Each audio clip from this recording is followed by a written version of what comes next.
Good afternoon, everyone. I am greeting you from beautiful Slovakia. See, we are growing palms here in the bedrooms. Happy spring, happy pre-Easter Wednesday to all of you guys who are joining us. Like every Wednesday, we are joining you today as well at 1 o'clock in the afternoon UK time. And I am joining as always, with my friend Martina, who is going to be with us in a little moment. Today, we are going to be talking about signs of unprocessed or incomplete bereavement. Hello. Martinka, hi. Hi. Hi everyone. Hi, Hi everyone. everyone. Susie, Susie, Marcy. Mars. Hello to everyone. Machi, I've got Hello a feedback. Do you? Can everyone. you hear me Hear me okay? okay? We okay? I think you're breaking up a little. Let us know if you can hear us properly, guys. Let us know, Let us guys, know, if you guys. can hear us. I'm having I'm an having an echo. echo. It's It's actually quite actually quite uncomfortable. uncomfortable. Right. I was pretty ill actually last 3 days. My husband gave me a No, cold. I'm No, having an I'm having an echo. echo. I can't. What did you What did hear? you hear? A cold. Sniffle. Oh, no, Oh no, no, no, I'm no, fine. no, I'm fine. That would. That would. Matka, try Matka, to put the headphones try to on. put Guys, let us know whether you are headphones on. hearing Guys, us let us know okay. whether you are hearing us okay. I'm saying hello I'm saying to hello to Jitka, Yitka, Monica, Monica, Veronica, all Veronica, of all you of you girls that girls are that are joining joining us. us. Let us know where are you at the moment. Is that Where are you better? joining us from? Yes, thank you. It makes so much difference. Thank you. I can put these other headphones on. Okay, very good, very good. So now I can officially welcome you. Happy pre-Easter Wednesday. Tomorrow is a Green Thursday. Everybody ready for Easter? Tell us, girls. Hold on. What do you have ready? We've Yeah. been just talking with Martina. Yeah. Yeah. Oh yeah, I can see. Yeah, I'm ready. You're ready. My house is decorated. Food is done. Not making cakes because I can't make cakes much. So I'm the lazy one. But I've got lovely friends who make amazing cakes. So I'm spoiled. Anyway, guys, happy Wednesday to everyone. Today we are going to be talking about in-process bereavement.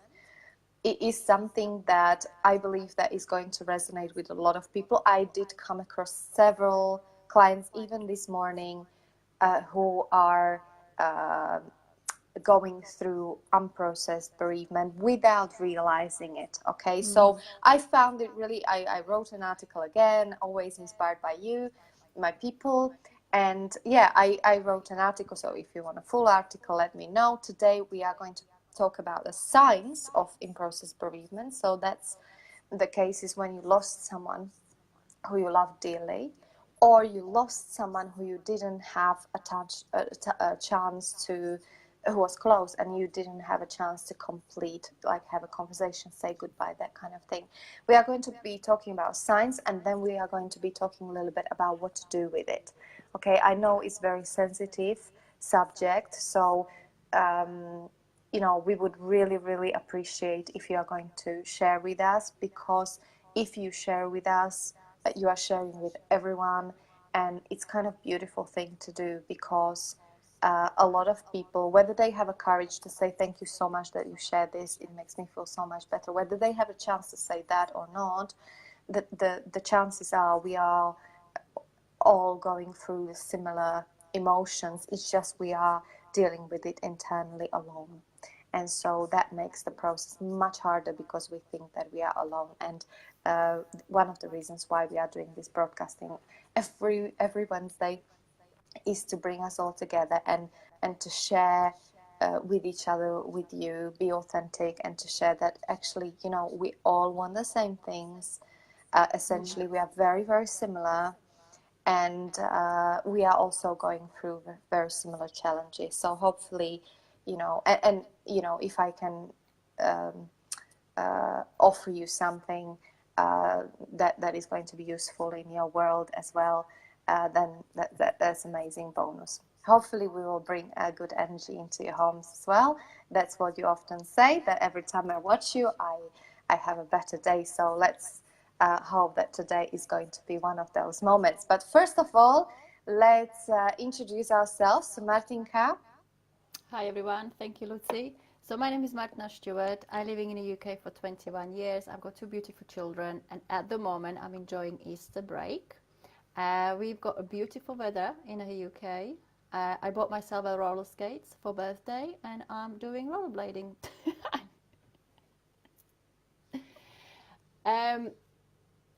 For those who don't know me, or maybe you do know me, I do love vegan lifestyle. I've been vegan for the last 6 years. Also, I have created a vegan group, Be Kind to Every Kind.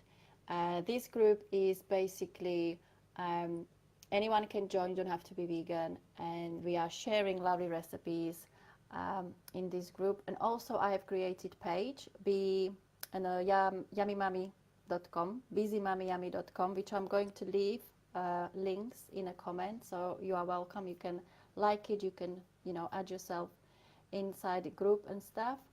And basically I made loads of live videos with my daughter, and the videos are about very easy vegan recipes, green smoothies and that. It's So light-hearted.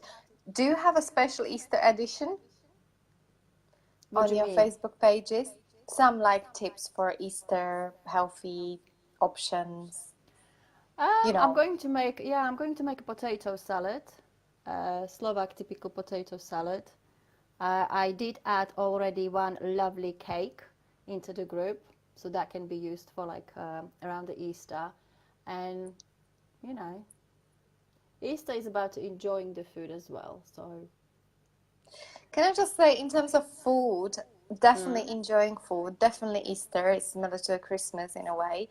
And do you know what? In our country, I love our crazy traditions. And other than obvious traditions, I love the fact that we are blessing the baskets in the church, or like there's some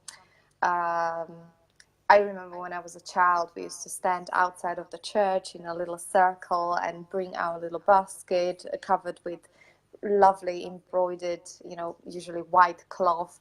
And we used to bless, the eggs, the little bit of butter, a little bit of, ham, little, like Easter food, bring it with us. It was so special every Friday.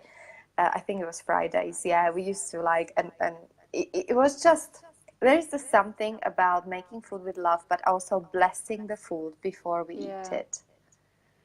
And, I never heard this tradition. No? Mm-mm. I used to love it. It was actually the day when you've been still not eating meat. It's still part of, I think it's a 40-day, how it's called? The fasting. fast.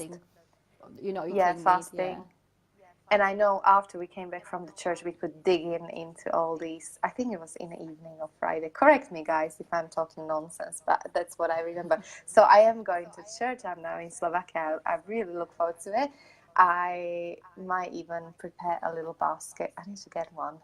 Yeah, that's fine. So anyway, hello everyone. My name is Lucia Hoxa. I am a professional lifestyle coach. I work with women all over the world to allow them to access the life they truly love, so we can live the most fulfilled, happy life within this lifetime. So we don't have to watch the movies and think, oh, I wish to have a husband like that, or oh, I wish to have a money, then I will be happy. I'm realizing that subconsciously a lot of times we live our life like, when that would happen, then I would be happy, or if I sort out this problem, then it will make me happy. So I'm someone who supports you on the journey. So whatever you're dealing with in life, whether it's area of a relationship or your health or career, or you're just feeling like, I just lost my zest for life. There is no passion, there is no joy, and then see what is possible in your life. Martinka disappeared. I'm sure she's coming back very soon. But for now, welcome, welcome, welcome. Mattia, I'm bringing you back. So welcome, welcome everyone. And slowly, slowly, we are going to start. Hello, you're back. Yeah, my Did you friend put your just called me. skates on and... Yeah, no, I'm on the phone now, so my friend calls, and then it just throw me out for some reason. Very good. So, guys, today we are talking about unprocessed, in-process bereavement. It's very, very sensitive subject, and I'm quite sure that more or less most of us, unfortunately, had experience with losing someone very close. The obvious experiences are those of us who had even in Mati, in your case, fairly recently, had sad news of losing our parents. That's probably very close to home, because there's something when or child, well, God forbid, right? But I mean, that's even hard. I mean, it's really difficult to talk about any kind of loss. But it is something that is inevitable. It is circle of life. We know it. Sometimes we expect it, that, you know, our parents are getting, you know, terminally ill, or, you know, are getting old, and to the stage where we know that this time the end is coming. Sometimes it's an accident, it's unexpected, but the truth is, nothing can really prepare us for this time. And you know, today I want to spend a little time to talk to you about something many people don't even know about, which is incomplete bereavement, and the signs of incomplete bereavement, that a lot of times might be, some of you might be even surprised of. So yeah, let's I've got a question on you, Martinka, if I may, because I know you're like kind enough. If you're kind enough to share with us, maybe you can start, because I know it's still fairly close to home. When you're, if I may ask, when you lost your mom,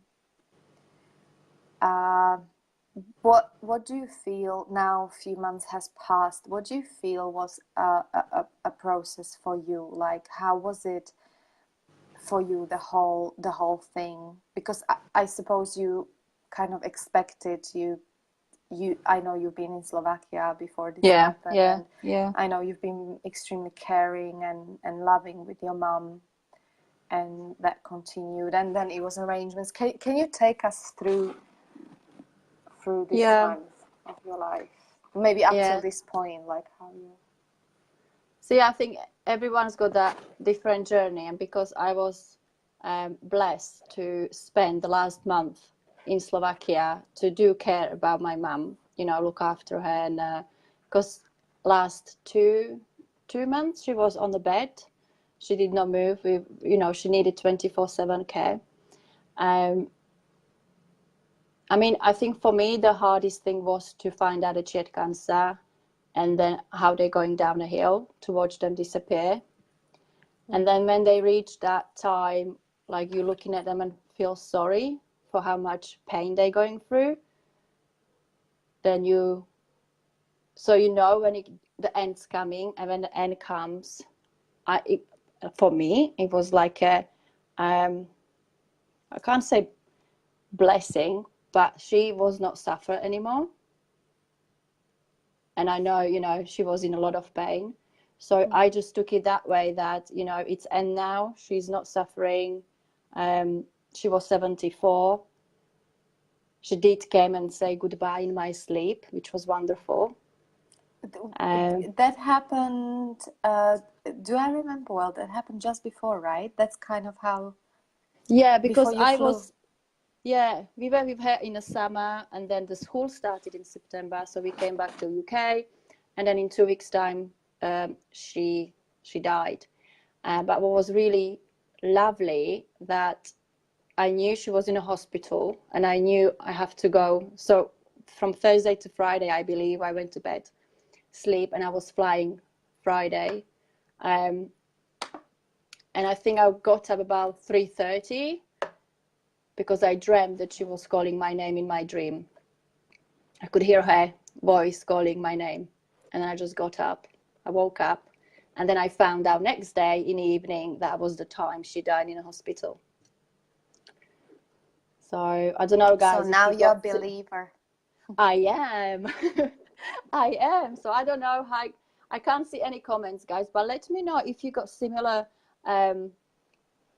experience. You know, that you either felt that they came say goodbye, or you really like heard them in your dreams. Please share with us, because it did happen to me, and I do believe these things now. And it was like really nice. Yes, Yeah. very soothing, right? It was like, you know, it was the end. And then, you know, when you do all of the arrangements around the funeral, that is just, I went by myself. I left, my husband stayed here with the children, so I went by myself, which was really nice to spend time with my family and dad. And after that, yeah, it was hard, but then yet again, the way she died, I had a closure, I think. You know, I was listening to my friend recently, when she's still really battling, because how her brother died, for example. So she cannot, you know, it was unexpectedly, it was quickly. So, yeah. Yeah, is like you said, Mati, thank you so much for sharing this with us. I know it's sensitive and intimate to share something like this, and yeah, it is different in every case. You know, the connection we had with people, it impacts us. I know, like I've got my brother's partner who was, you know, like he grew up in a small village, and he was a bit of a loner, and he didn't have a relationship with his dad. He didn't have any siblings, no close family really, other than mom. You know, he didn't, like a typical village life, he wasn't a drinker, so therefore, you know, in adult age he didn't have that many friends, you know what I mean, like, so and he was quite like lonely. And I know when his mom dies, that was like catastrophic, because she was the only, you know, close person to him. And you know, I can't even imagine that, right? Because it's hard enough when it's our parents, hard enough when we have a bond with them, and it's also difficult when we don't, because that's a different dynamics, right? But imagine, like, you don't have friends, you don't have children, you don't have a husband, you don't, you know, don't have anyone. So every case is different. And of course, when it happened unexpectedly, when it's young people who die, I mean, that's just a, you know, extra factor of it being unfair, because, you know, when it happens in a late stage of life, it's kind of inevitable. In your case, like you said, I can imagine that it was almost harder to watch it getting worse than actual end. End was a little bit of relief, not just for you guys, but mostly, well, it's mutual for your mom as well. I suppose she was ready as well. And it's good when it happens that way. And it is actually great that, you know, even like she came to say goodbye, and that's amazing, because sometimes people can be a little bit grumpy towards the end, because, you know, they suffer the pains and they are scared. You know, it must be a scary thing to because you don't know how it's going to be like, right? Like the end, like we can't even, we are young people, we don't really think about those things. But you know, who knows how maybe it's very peaceful, like a lot of people say, like it's beautiful and there is this light at the end, and maybe there is nothing, there is just, that's the only way to find out, isn't it? we always used to say to our grandmother, saying, Grandma, can you please come back and give us a dream, or tell us, you know, as a little ghost, like, how is it up there, you know, and yeah, she never did come. So maybe she's got it bad. Anyway, let's talk about the actual thing. So what are the symptoms? It's not a disease, but you know what I mean, guys, of incomplete grief. So Matthew, would you like to take us through it? So first one is irritability or anger. Very, very common. Yeah. So do you want me to read that? Yeah. This is Jake. Yes, please. So Yeah. this is Jake. He's stepping up to be the good teen soldier, push all these normal feelings down to finally erupt it in angry outburst. I've met many clients over the years who came to coaching for anger management or irritability, and somewhere around the third session mentioned that their partners thought they have been particularly more irritable in the last 6 months since their father died or mother died. How they react at the time, I ask. Much like Jake, stepping up, pushing grief away, resulting in and out of the blue explosion or a steady irritability. Yeah. I must say that irritability and anger, it's from what I experience, is more common with boys. Girls are more like, we cry, we get it out. Maybe we get angry as well, but men often suppress it inside, and it's for them, it's like something they couldn't fix.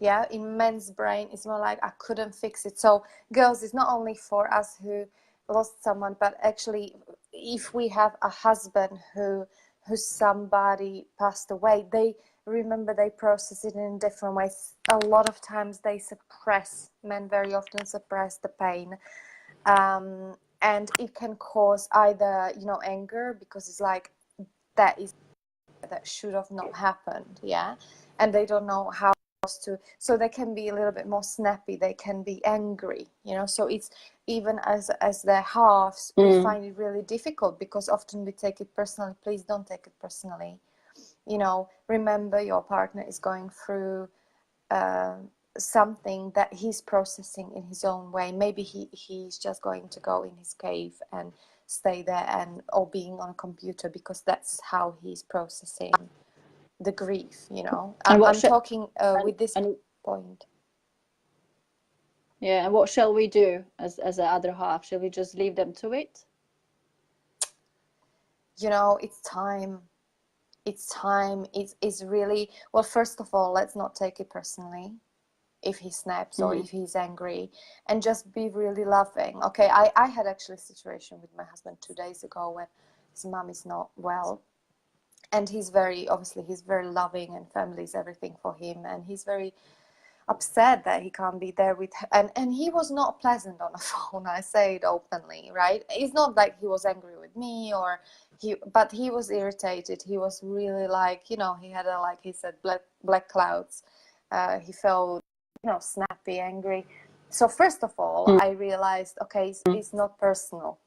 Very important. It's not personal.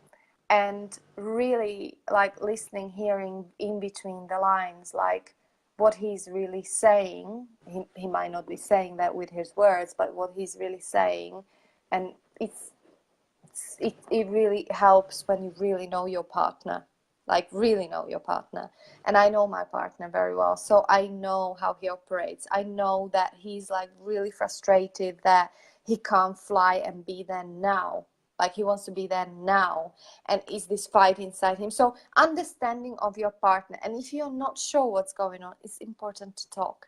They might not be able to tell you in that moment, because the anger is covering it all up, right? But then later on, they actually massively appreciate. So just be there for them. It's like this loving, you don't have to fix anything, you can't do much, but like, just like, listen, I'm here if you want to call, don't worry. Like, be soothing part, you know, be someone who is going to reassure him, you know, say kind words, inspire them being irritated. Like, listen, you know, I hear like you're upset, like, what's going, yeah.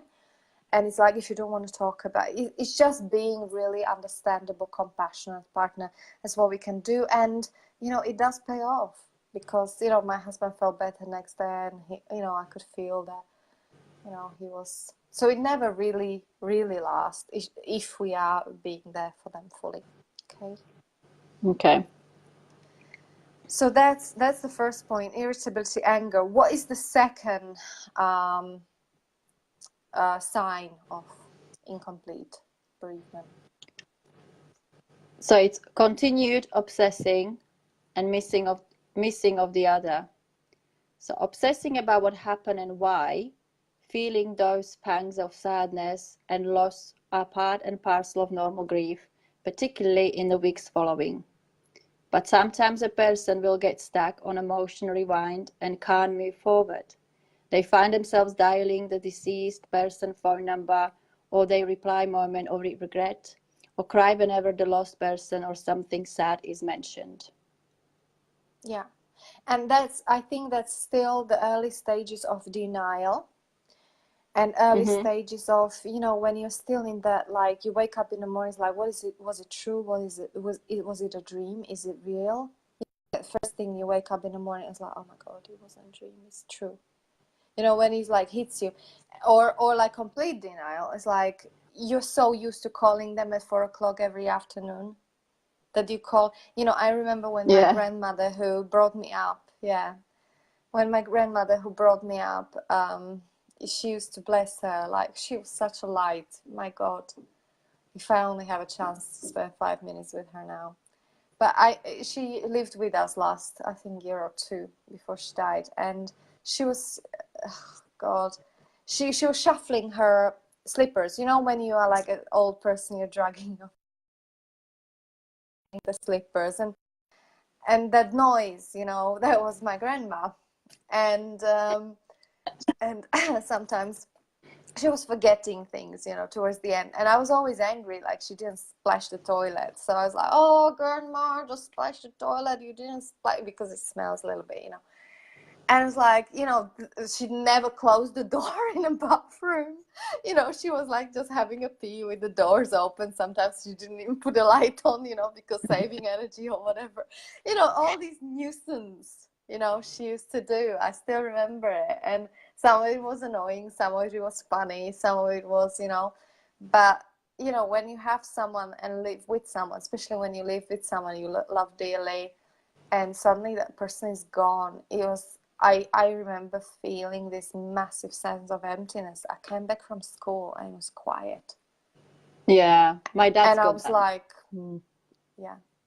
Because it was like no shuffling slippers anymore. Like I missed her shuffling slippers. I would do it.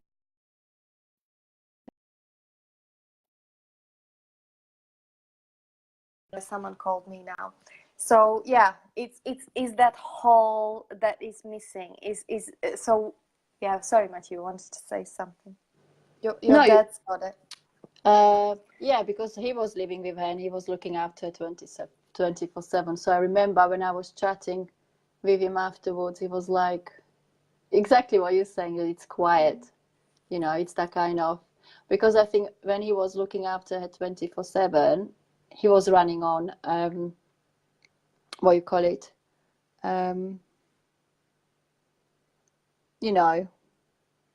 What is calling when you adrenaline? That's it. So you're like really, really working yourself up there, and then when it's quiet, it just hits you. Yes. Yeah, no, I understand that. That's very natural. And so this second point is really like this adjustment period, like, and it can take anything from first few weeks, and then it gets a little bit easier. It does, right? With time, it does get easier.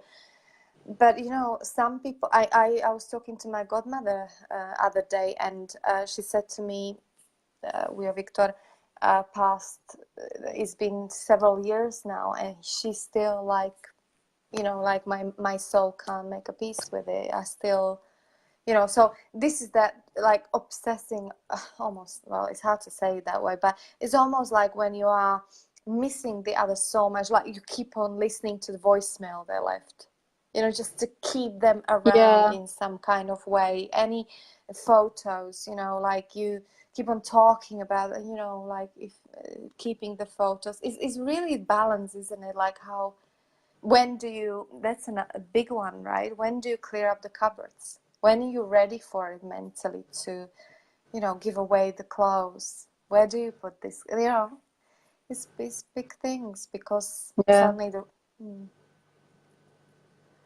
so yeah, it's I know that some people still keeping the clothes of their parents, or people who passed away, and it's like I 10 think, years on. yeah, I think you should still keep few, like make a box or something, with Yeah. their favorite clothes or something, so you've got a reminder. But to keep everything, I think that's everyone's is different. But I think that's important part of letting go, Yeah, yeah, to going through the stuff and the clothes yeah. and I found which make me quite giggle and happy. My mum started like a cookbook for me, so I got a little notebook, and she was writing her recipes. So I've got her handwriting in that book. So that's That's quite nice. nice still. Yeah. That's And you do nice. not, you don't think of these things, but when she's gone, I was like, oh, it's nice. My dad wrote his biography, and I almost forgot about it. And now, actually, tomorrow I'm going, because I said, Dad, where is your biography? Because I read it a long time ago, but girls, I forgot about it completely. And now I'm like inspired to read it again, because now I'm like 15, 20 years older, maybe 15. But, it will be different when I read it now. So, and I want to read it now. I don't know, like I'm being pulled to just kind of look at. I think it's quite a lot of it. And my dad said, oh no, I one lady was really interested, so I borrowed it. It's like, no, you didn't give her originals. And it's like, yeah. And it's like, okay, we are going to pick it up, because it's the only It's pressure, originals isn't it? we have. Is precious. Okay, let's go to next point, guys. I know when we broadcasting in English, we realized you are commenting less. So feel free, if this is very sensitive subject and you feel like you rather write to us in person, then please do so. Okay, if you feel more comfortable that way. Yeah, let's go to another one. What's another sign of incomplete grief? Another one is a fear of loss. Yes. It's a hyper alertness. So, like Jake, Amanda was able to mentally compartmentalize her loss of her grandmother in order to do what she felt she needed to do. But like him, she didn't have an opportunity to grieve and get emotional closure. But where Jake's grief turned into anger, Emma has a grieving anxiety. After a loss, life can seem more fragile, the person can feel more vulnerable, the world can seem unsafe. In response to those thoughts and feelings, the person becomes hypersensitive and alert, now wired to be prepared for the worst. Yes. Can any of that resonate with you, Machi? Yeah. I would say, I wouldn't say unsafe for me, but I became a little bit more sensitive, and yeah, things which I could watch before now make me more tearful and stuff. I don't have anger, but yeah, it's,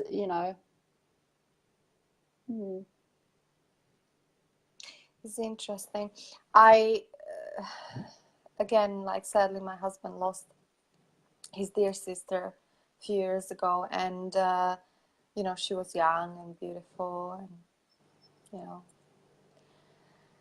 and I can really sense how well he always been caring about the family, but I feel that ever since then, because it was such a, I mean, his dad passed away, that was really hard, but when Lily passed away, it was such a shock.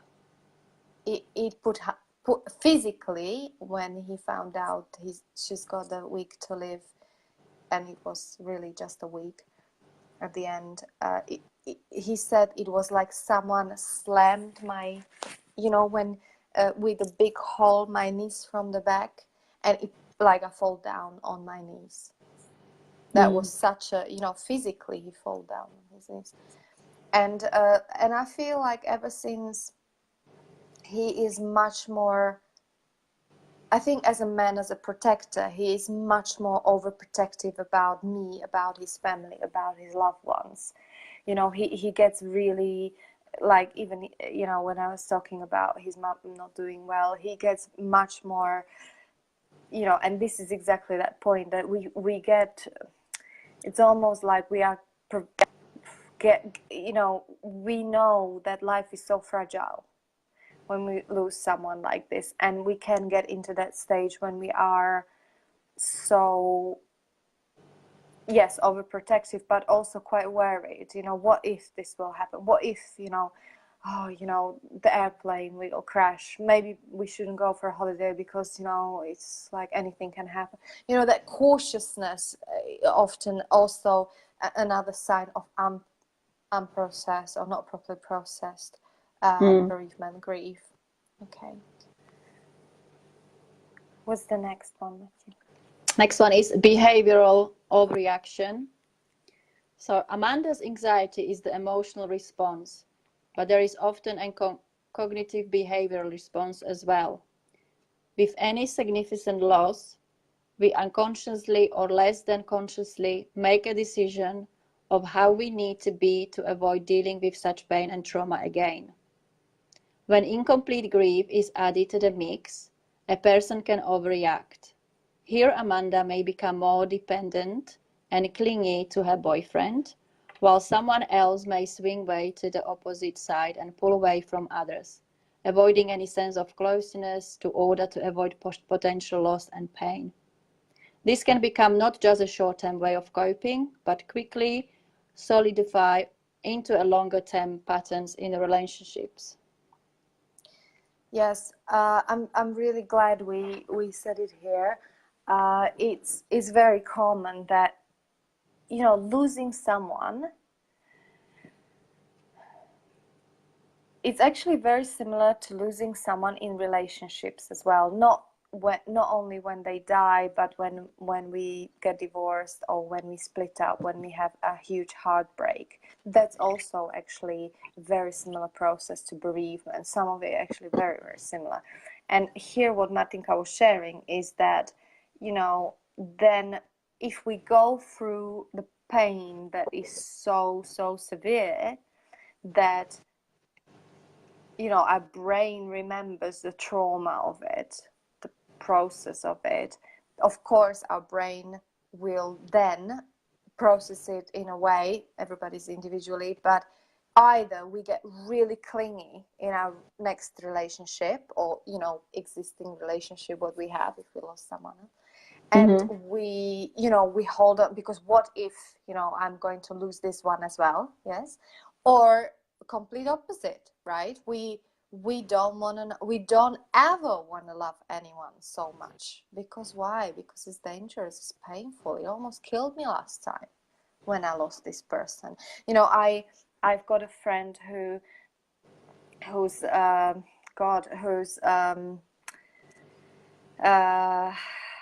she was very young, she was so much in love, they've been getting engaged, they just got engaged even though they've been very young, and there was a plane crash, he died, you know, and in next relationship, like, she fall in love years later. It was big trauma for her, but years later she fall in love, and guess what, you know, he was a pilot, the new boyfriend, and she was like, oh my god, like, this is like the worst, you know, why? Yeah. So fear was extreme, because this is someone who is going to be doing this every week, imagine, on top of the, so she really needed to deal with her grief in order to continue with life and to give herself a chance to. And see, now I she's would happily married. I would think the other energies send the pilot so she can quickly deal with it. So I think these things happen for a reason. For sure. And they are, touch wood, they are the most amazing couple. I've got little boy, and they are extremely happy. But if she wouldn't deal with that fear, she would probably say no to the love of her life. Yeah. Yeah, so very, very interesting. Does she fly? Yeah. She's Yeah. Turkish. Yeah, she flies home. He's Swedish, so they fly Yeah. all the time. Yeah. You can't. That's the Okay. thing. You cannot stop living, isn't it? Well, you cannot, but the truth is a lot of people do. Not like completely, but they avoid a lot of things without realizing it sometimes. They just wrap it up in a like, oh, I don't need holidays in Turkey, And like, do you know what I mean? Yeah. But really, subconsciously, what is driving them is this incomplete grief, which is this fear of, and they would never, I have a lot of clients who would never join the two. This morning I had a really lovely lady who, obviously, no names, who we discovered this morning that because she had like a little episode of panic and anxiety in the past few days, and so we looked deep, and she would never ever made a connection. The connection we made was that we went underneath the layers, and we realized that the last time she really, really experienced being loved unconditionally was from her great grandparents, that they died 10 years ago, and she didn't deal with the grief, and she never really, really felt that kind of connection and love ever since. So it was a very emotional session this morning, and I will check in with her a little bit later on. But it's really good that we got to the core, to the source of it, because now, although she's upset today, she's starting to cry, it was emotional, but it's a good thing, because now something else, can become possible for her.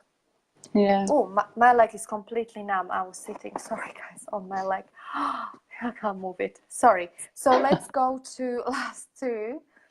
Just So wrap up. another one is self-harming behaviors. Yeah. So Emma is an example not only of impact of incomplete grief, but also of grief being truly in the eyes of the beholder.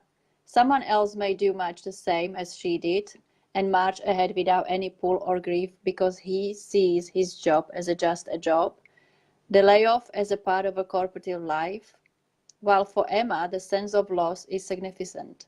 Like Jake and Emma pushed her emotions to the side, but where they internalize and get angry or hyper alert, she keeps those feelings at bay through her overeating.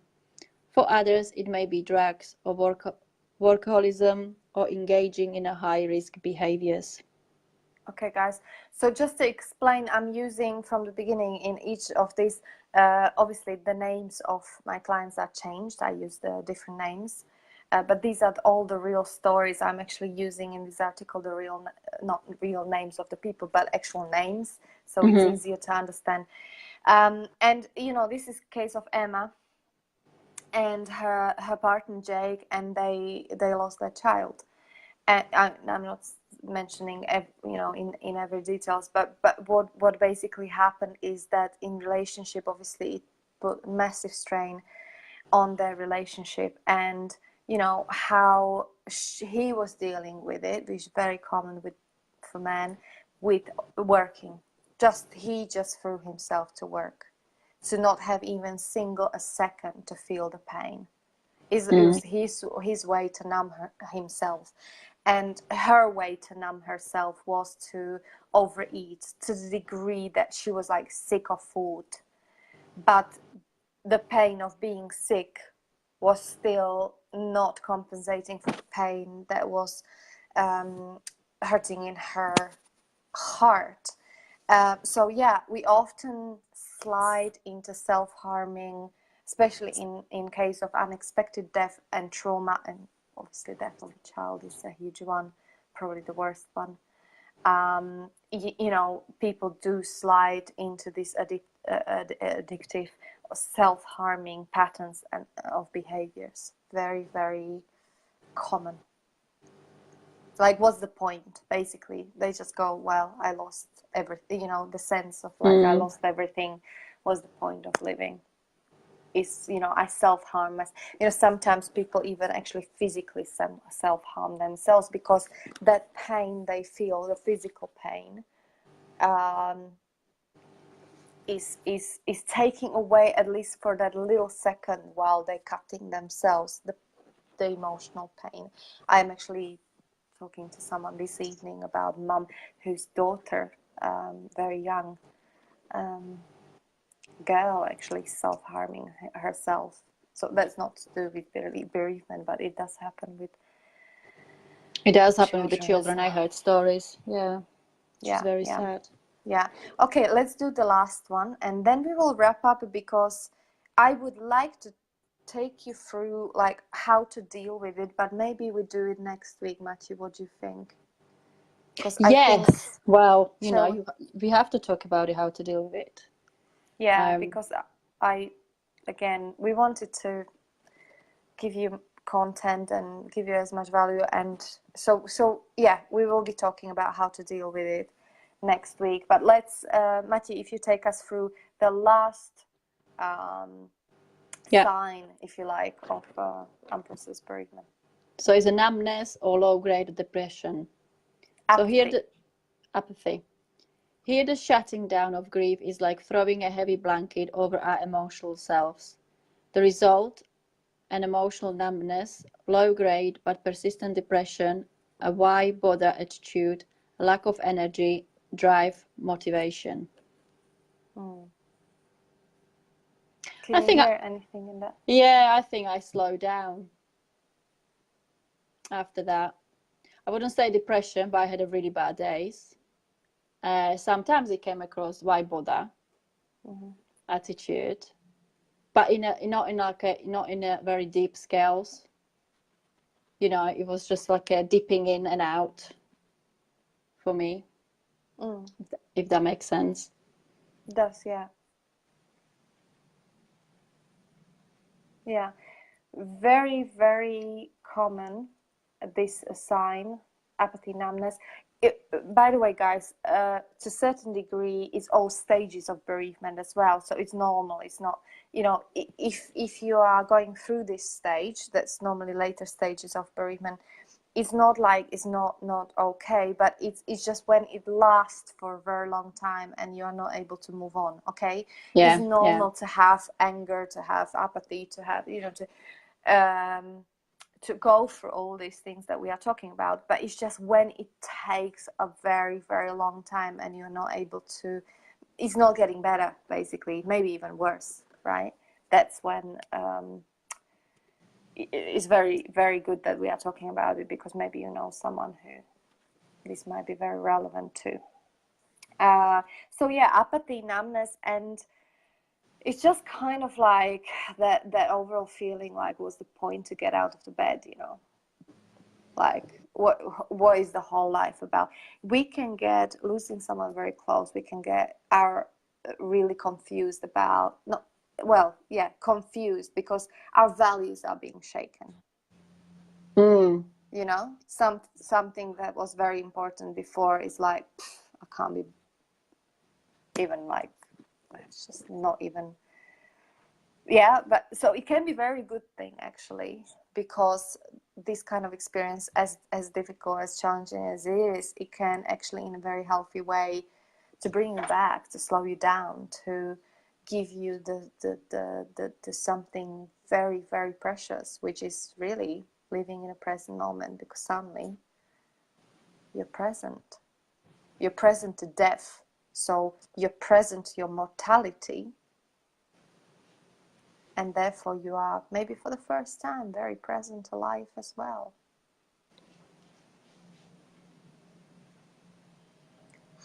That can be very powerful and very precious, beautiful, and I would say use it, because that's a gift. Maybe bittersweet, but that's a gift when we lose someone. However, sometimes it sends us into that confusion, because if no longer the things that we considered as a very important are important, we can find out that whatever we've been doing up till that point, it messes us up because we suddenly realize like this job I'm doing is like is dead end. It's not you know, it's like not me. Yeah. Or you start questioning your relationship, because when someone passes away, you need emotional support more than ever before. And when it's not there, it highlights everything in your life, I would say. Yes? You can hear That makes right? sense. Yeah. Yes. Everything is being highlighted. So if your relationship is not working now, you're going to really find out that he's not there for you when you need him the most. So everything gets shaken, and it can be very challenging even from this sense. So it's not just bereavement you're dealing with. Maybe for the first time in your life, you're dealing with your whole bloody life. Yeah. Yeah.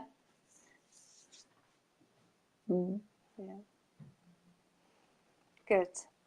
So I'll leave it there. Thank you. No, guys, we will continue next week. But listen, I mean, it's not all that gloomy.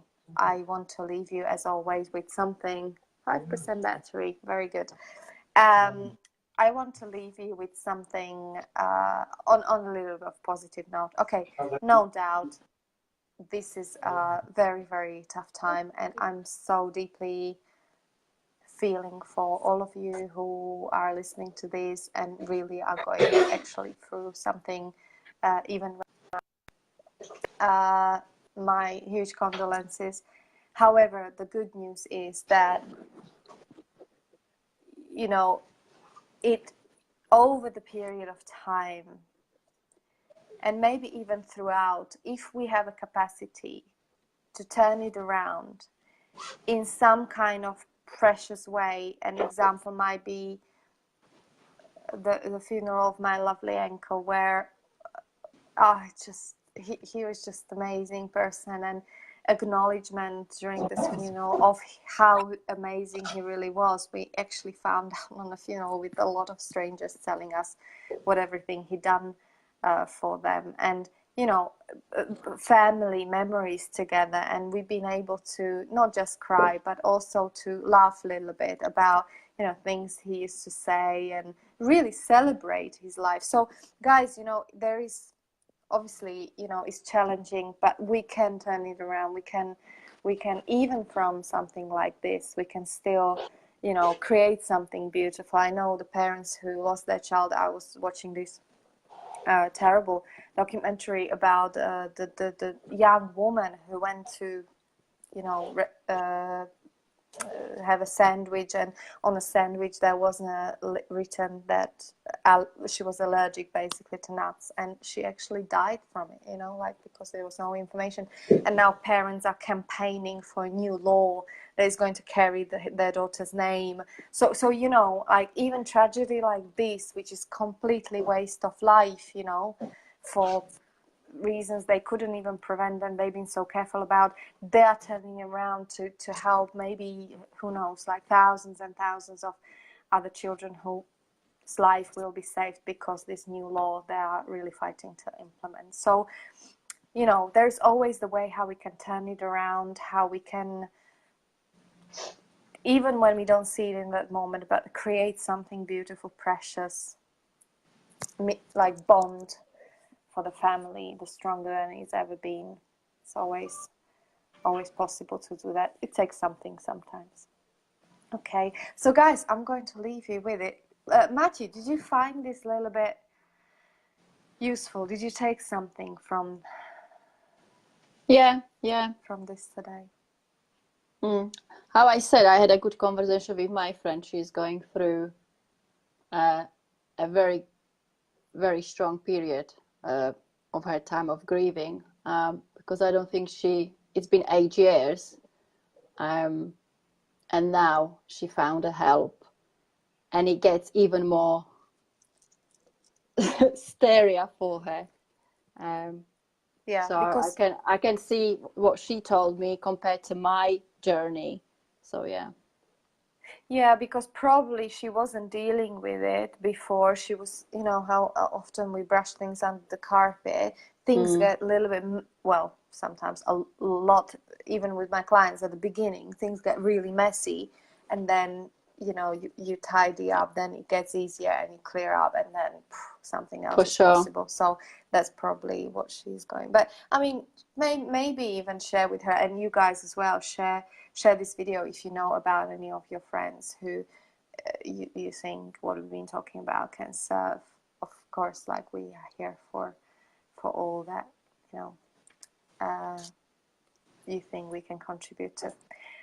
So anyway, on that note, this was a, you know, not typical Easter broadcasting, but at the end of the day, Easter traditionally really is for Christian traditions is really about, right, acknowledging the life and what you know, for those of us who believe in religion and the story of Jesus Christ. So it's about his death and crucifixion, and then him basically rescuing us and so on. So it was kind of, you know, interlinked in this way, because Easter, similar to Christmas, is a time of self-reflection, at least for me, and also beginning of something new afterwards. So may this Easter be a fantastic holidays for you all. May you have a fun, but may you also take a little time to reflect and experience that something deep, also internally, whether it's joy, love, a combination of all of that, to make you feel alive and cherished alive. Lovely. I think you have a good day, everyone. You too. See you later. See ya. It was quite deep today, wasn't it? I know. You Yeah. know, we switch. But next week we'll continue, just because we want to give you.